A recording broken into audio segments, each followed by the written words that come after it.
Five Friday feedback, viewer mailbag. Welcome to this segment of our podcast, of our week, which I'm really excited for.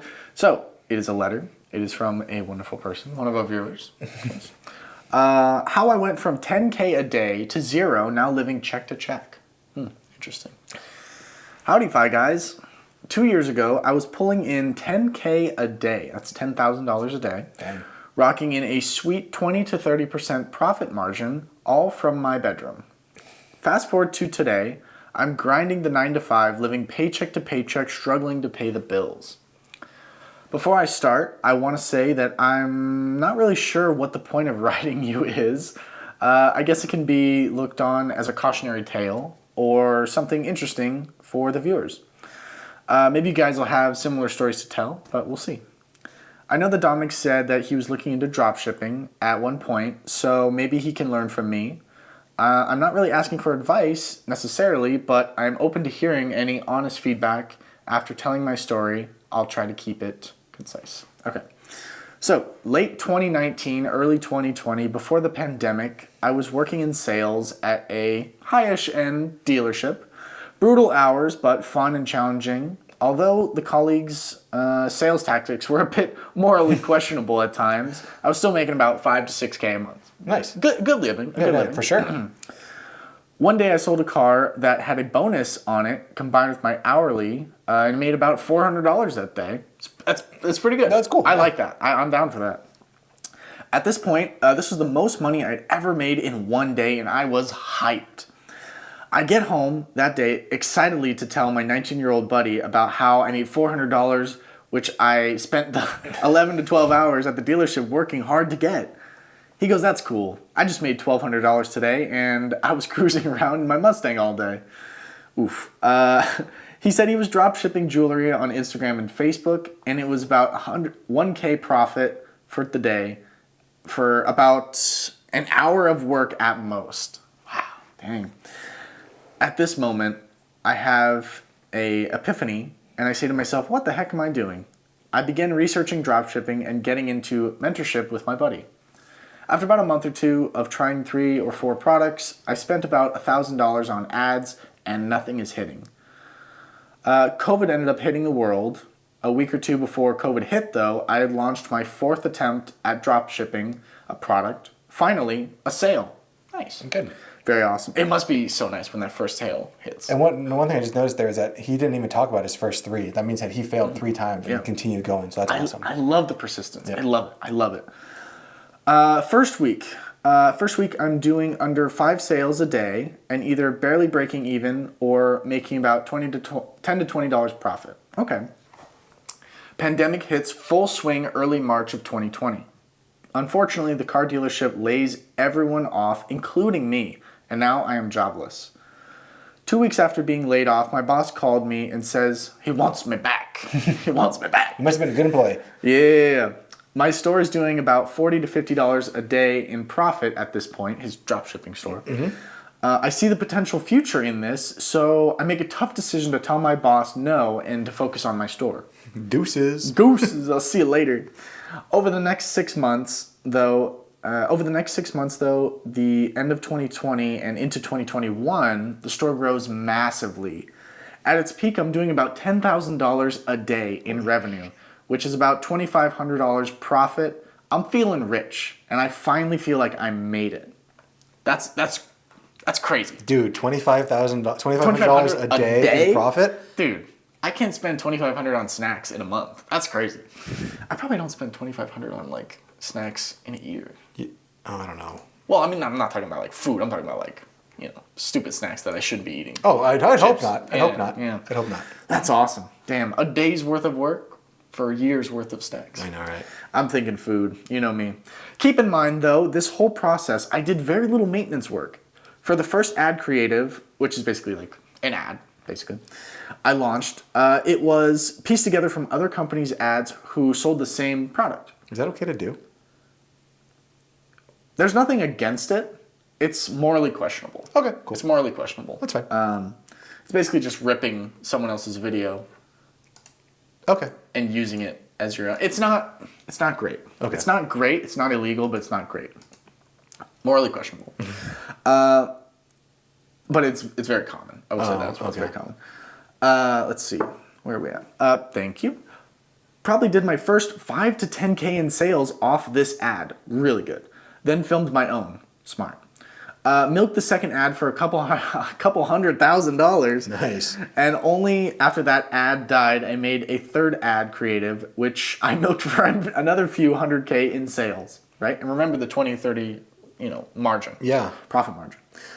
My strategy was extremely simple to scale. Just launched a video creative and made a CBO with 10 different interests, keeping an increase in a budget. So, okay, let's see. Increasing the budget if it's profitable, right? So basically what the CBO is, it's basically spending the money only on the ads that are profitable. Okay. So a lot of stores So will he's reinvesting only into his most profitable dropshipping thingies. So for a lot of like dropshipping or marketing things, they'll run multiple ads. Especially like in the beginning, you're going to want to test to see which ads perform better and which offers perform better. So it might be like buy one, get one free, buy two, get one free, 30% off, 40% off. See which one tests better and gets better feedback. And same with like the video and whatnot. So that's kind of like what he's talking about.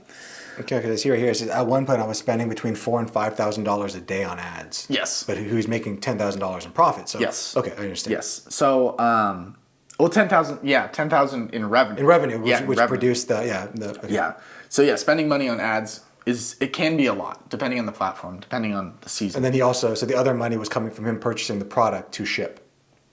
Or do we know where that? No. So the money. So basically, how it would work for dropshipping is when you get an order, the order is automatically placed, and you're kind of like the middleman. Mm-hmm. So I'm not taking any inventory.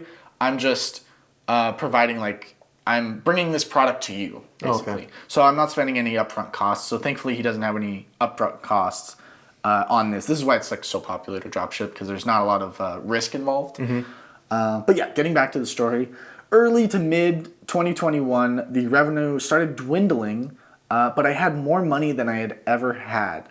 At my peak, I was sitting at about $60,000 to $70,000 liquid cash in my bank account. Still running ads off the same video creative I filmed months ago and steadily bringing in a couple $100 per day. As far as a side hustle, couple $100 a day, awesome. Yeah. Awesome. In terms of a side hustle, $2,500 a day. That's very That's solid. Awesome. That's very solid.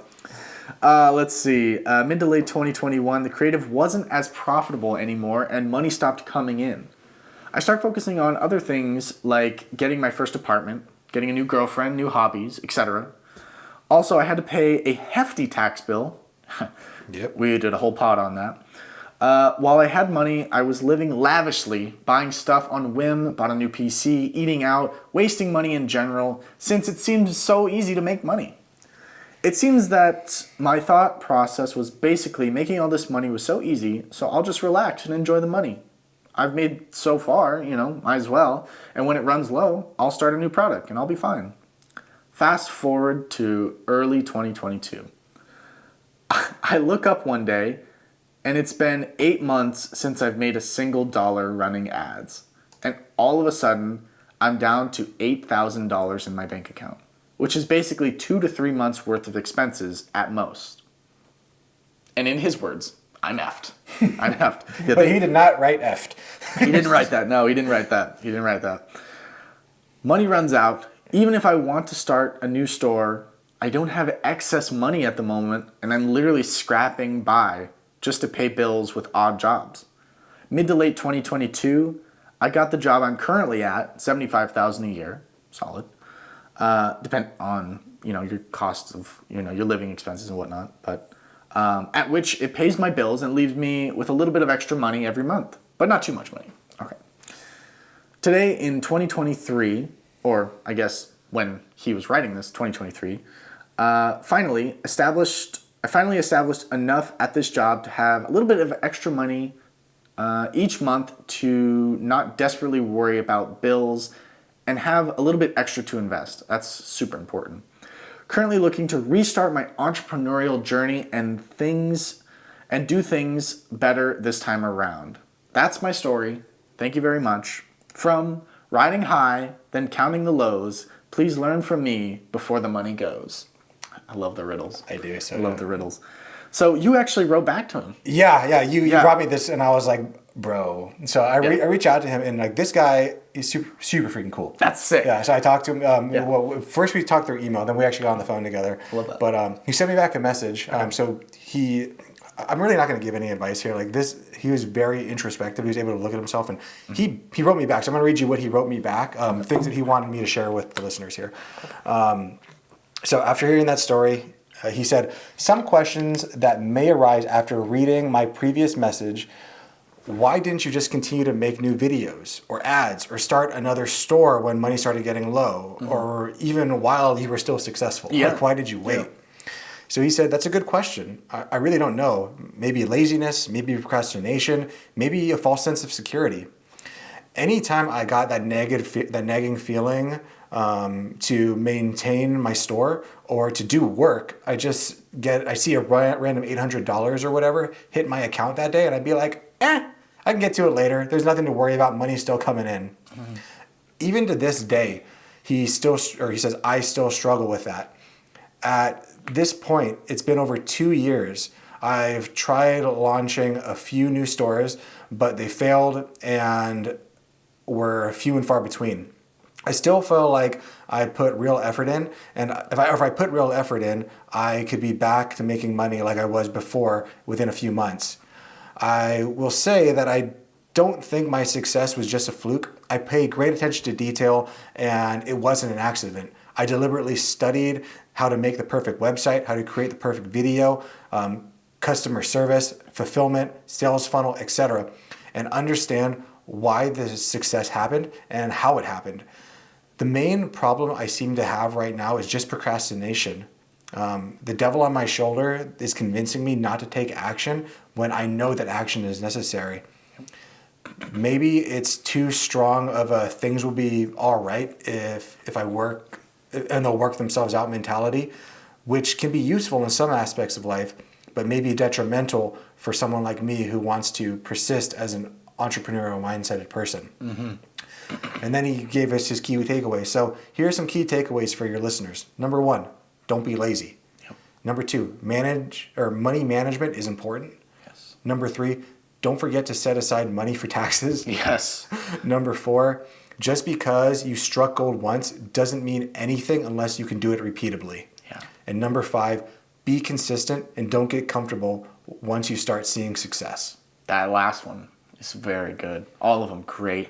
Be consistent and don't get comfortable once you start seeing success. I think that one, all of these are, they're not just business, but it's life. Yeah. Yeah. So, I'm really not going to add much more to that. No. Like, he's already been very concise, but thank you so much for sharing. Thank you so much for talking with me. Yeah. I know you can get after it. We talked about this on the phone too, but it might be worth kind of looking into therapy, because it does sound like you're still struggling with it. I mean, I've talked to him, so it sounds like he's still struggling with it, and he knows that he has to get over the hump. But it's really tough when you're in it, right? And it's tough. You're in it, and like you've already failed, and he's tried again. He told me he's tried again, but he just can't get past that. So when you're really stuck and like you can't help yourself, so it's okay to reach out for help to help you get through that muck. But yeah, it's a really cautionary tale, I think, of just because you find success, it doesn't mean it's ever time to let off the gas tank. Especially if you are gonna like let off the gas tank, you need to make sure that you set yourself up by saving money. One thing that he was he told us, like, manage your money better, because that way when things did stop, had he not been spending his money lavishly, because he was telling me he was buying some stuff. Yeah, new PC, all this. He was making like $100,000 like quick, and it was going quick. So it doesn't matter how much money you're making. You could be making $1 million a year, but if you're spending $2 million a year, you're still running in the black. You're still running in the red. Yep. So you have to always be cautious of that. Doesn't matter how much money you're making. If you're spending more, you can be rich but not wealthy. Yeah. So it's very important. There's a big difference. Yeah, big difference. There's a big difference. Yeah, I think if you can do it once, you can do it twice. Oh yeah, I know he can do it. He can do it. He's going to be successful. It's just he has to get through that. Whatever mental stuff it's taken up on him. Yep. I've been there. Yeah. I know what it's like. 100%. And I think the key thing is that one thing that he already knows, and and I know, is a true entrepreneur never quits. He never quits. He never gives up. And I can tell that this guy's coming back. Yeah. He's coming back. He's getting back in the fight. He will. And what I would say is like when you're stuck, like I've been at that point where like you feel like you're under the covers, like you don't want to get up, you don't want to face it, you don't want to do anything. Yeah. And I know the biggest thing for me was, and this is why I kind of harp on it, like never lie to yourself, like be committed to what you say you're going to do. So like some days, like, and it's really sad to say this, but like there were days where it was like, my goal is to get out of bed today and like take my dog for a walk. Yeah. Like my dogs were like my thing that got me through a lot of this, because I knew that no matter how I was feeling, I needed to take care of them. So it could be something like that, and like just stay committed to that, and getting those small wins day after day. That's what's going to get you to be able to hopefully get through this hump that you're in, and maybe that plus a little bit of therapy will get you through it faster. Because I know you can get there without therapy. You can do it. Anyone can do things without therapy or without any intervention, but you'll get through it a lot faster with someone there to help you. Yeah, it's true. It's very true.